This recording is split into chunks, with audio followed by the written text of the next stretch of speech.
I call upon the spirit of the owl, messenger of wisdom. Welcome to the Temple of the Owl.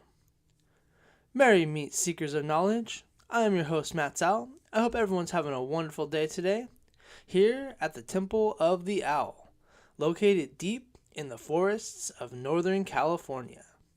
In this episode, we will discuss more of the gods, but this time we'll focus on the ancient ones. This is where we talk about magic and spirituality on all levels, but it's through the perspective of a modern witch.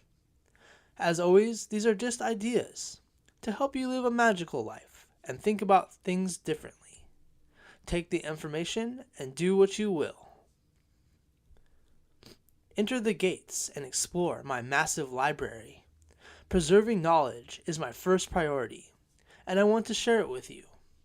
Throughout the years, I have learned that there is more to this world than what we could see, and I was driven to find as much information about the unseen as I could. That journey led me to the religion of witchcraft and the exploration of magic, mythology, and ancient wisdom.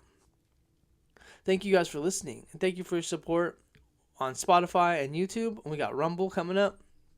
A special thank you for those listening on Troubled Minds Radio Network, KUAP Digital Broadcasting. Check out templeoftheowl.com, and also you can find me featured on troubledminds.org. Thank you guys for listening. I like to start the show with what I call the MOD, or the message of the day. It's a quote that I find that helps me explain the show topic.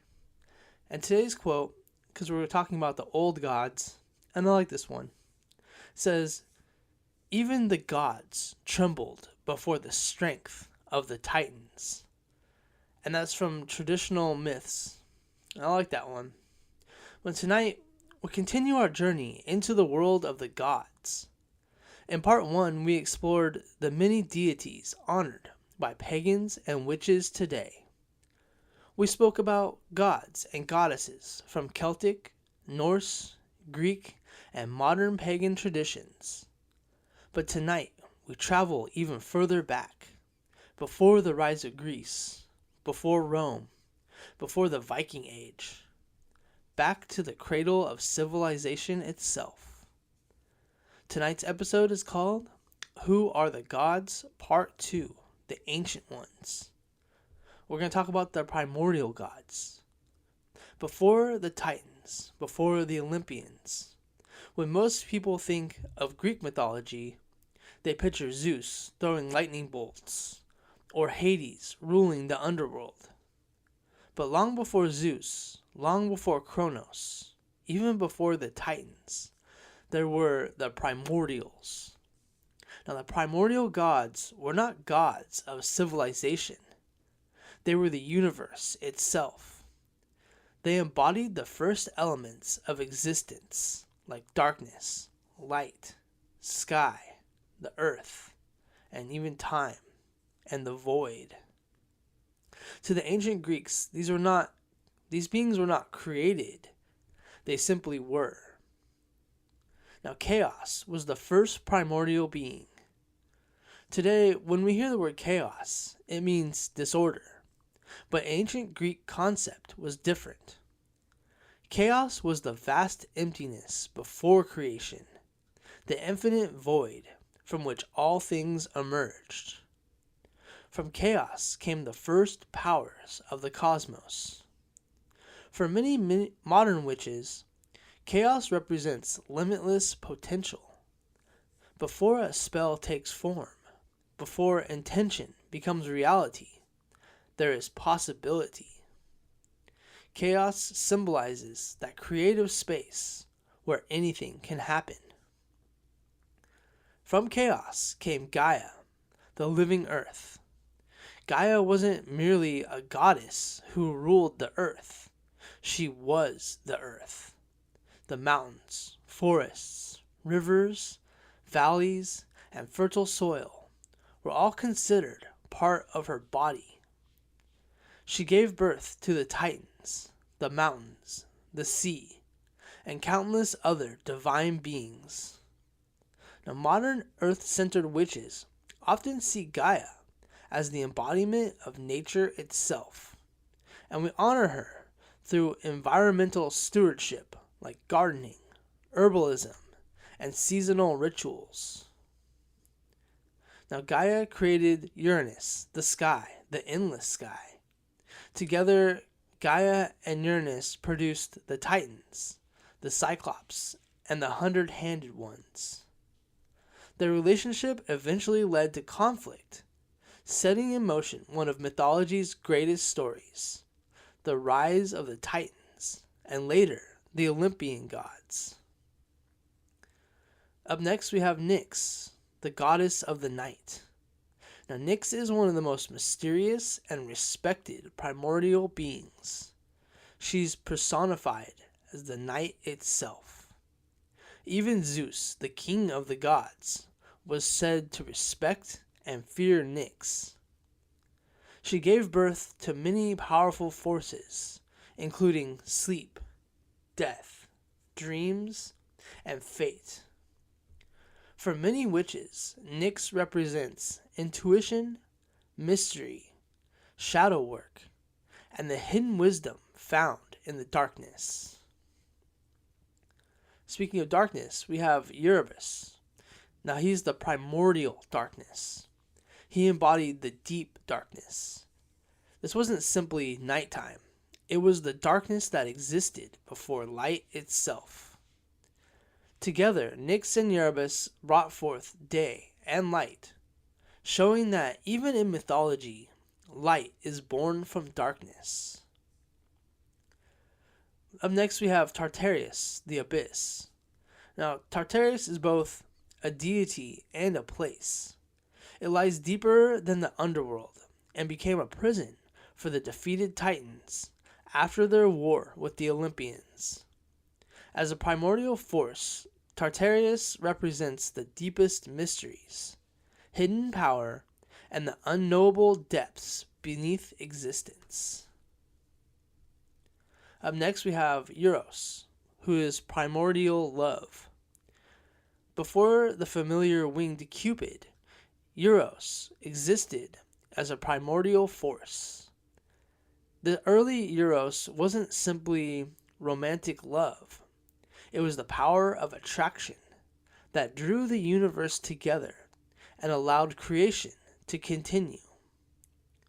Without attraction, nothing would unite, nothing would grow, and nothing new would be born. Now, we also have Kronos, the god of time. Many later traditions speak of Kronos as an embodiment of time itself. He is distinct from the Titan Kronos, although the two are often confused because of their similar names. Time is one of the most powerful forces in mythology.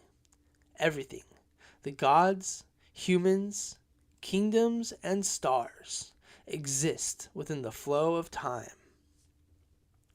Now, why does this matter in modern witchcraft? We don't really worship the primordials in the same way that we honor like the horned gods, but their symbolism remains powerful. The primordial gods represent the cycles of nature, creation and destruction, darkness and time, the balance of the universe, and the sacredness of earth.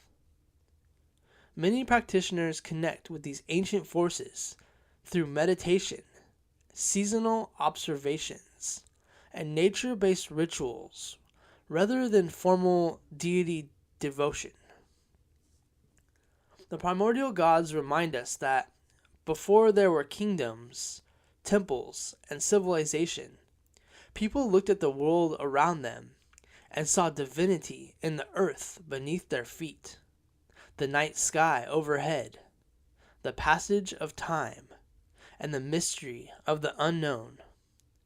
Whether you see these beings as literal deities or symbolic archetypes, or even poetic expressions of nature's forces, they represent humanity's early attempts to understand where we came from and how the universe began.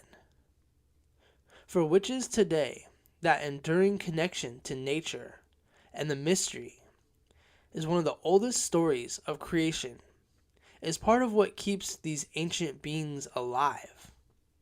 Their names have been echoed across thousands of years, and they continue to inspire those who seek wisdom in the oldest myths of the world. I'm going to go here we're going to talk about the Titans. Now, who were the Titans? The Titans were powerful divine beings who ruled the universe before the Olympian gods, such as Zeus, Poseidon, and Hades. Think of them as the elder gods of Greek mythology. These Titans were the children of Gaia, Earth, and Uranus, the sky. They belonged to a divine generation that existed before the famous Olympian gods. The first Titans, there was 12 original Titans.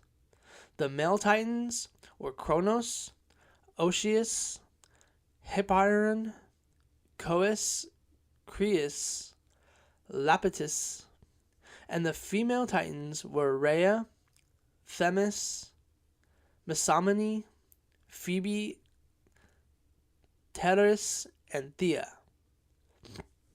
So there was the fall of Uranus. The most famous Titan was Kronos. According to the myth, Uranus feared his children and imprisoned many of them. Gaia became angry and convinced Kronos to overthrow his father using a sickle given by Gaia.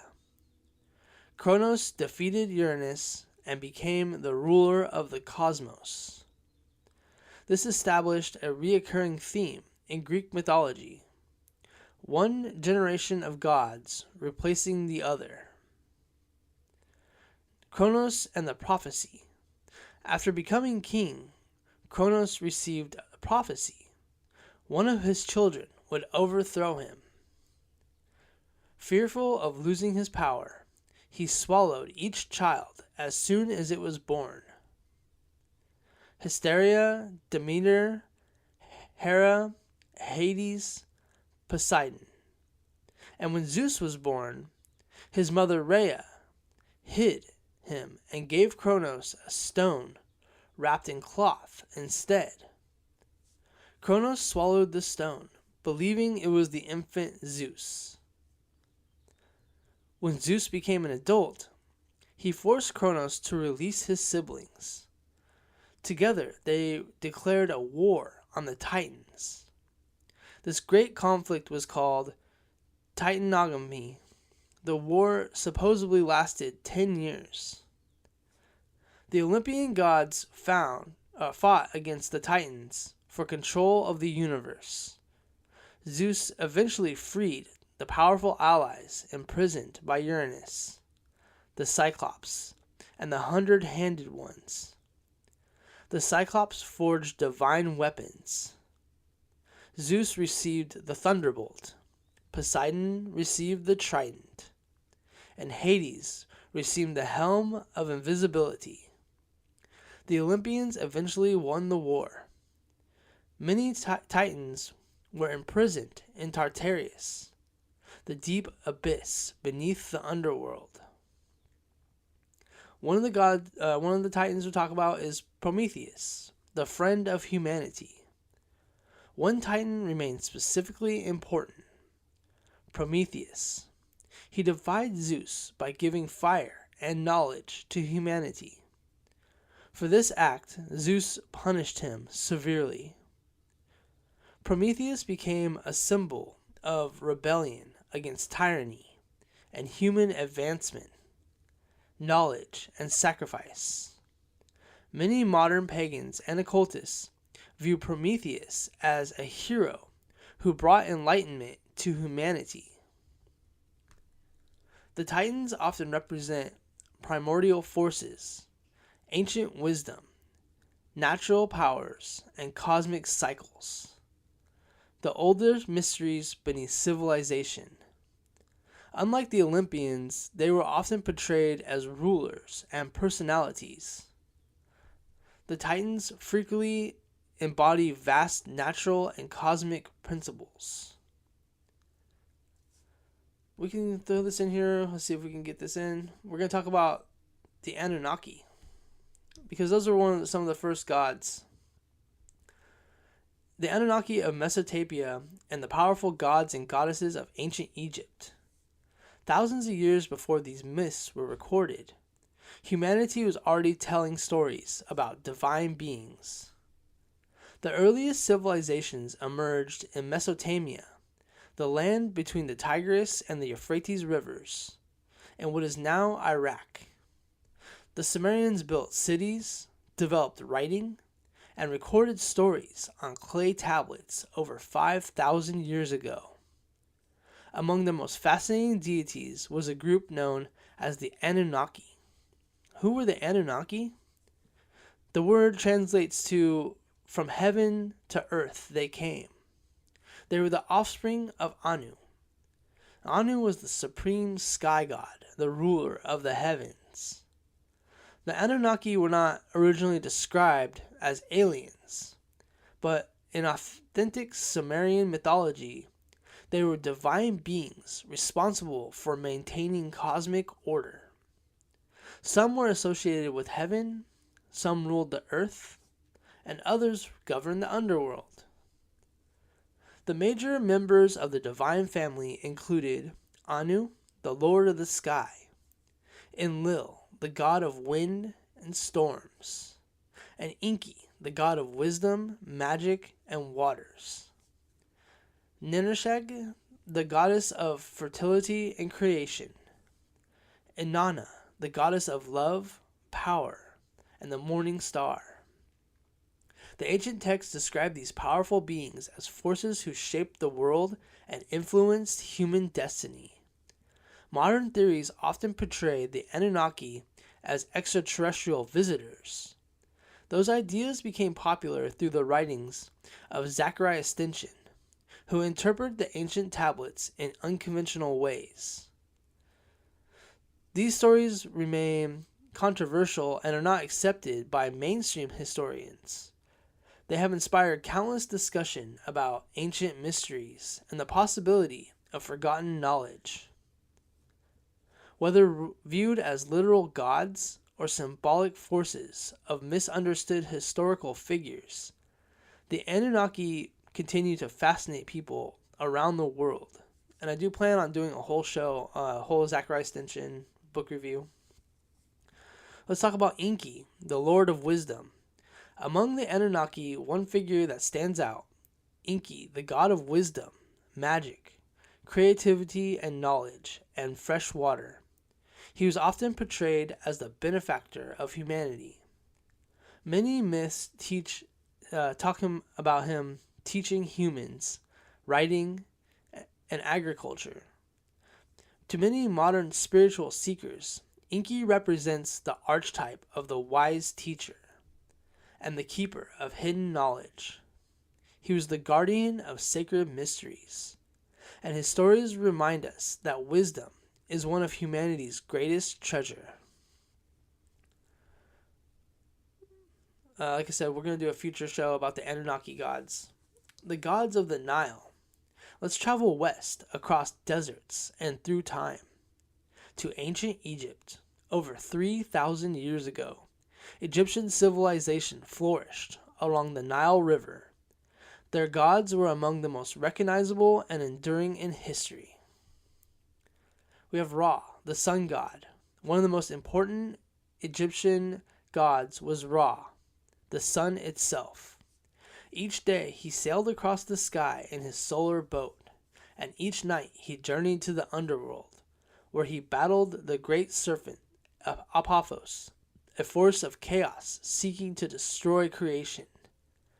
Every sunrise symbolized Ra's victory over the darkness. For the Egyptians, it was more than mythology.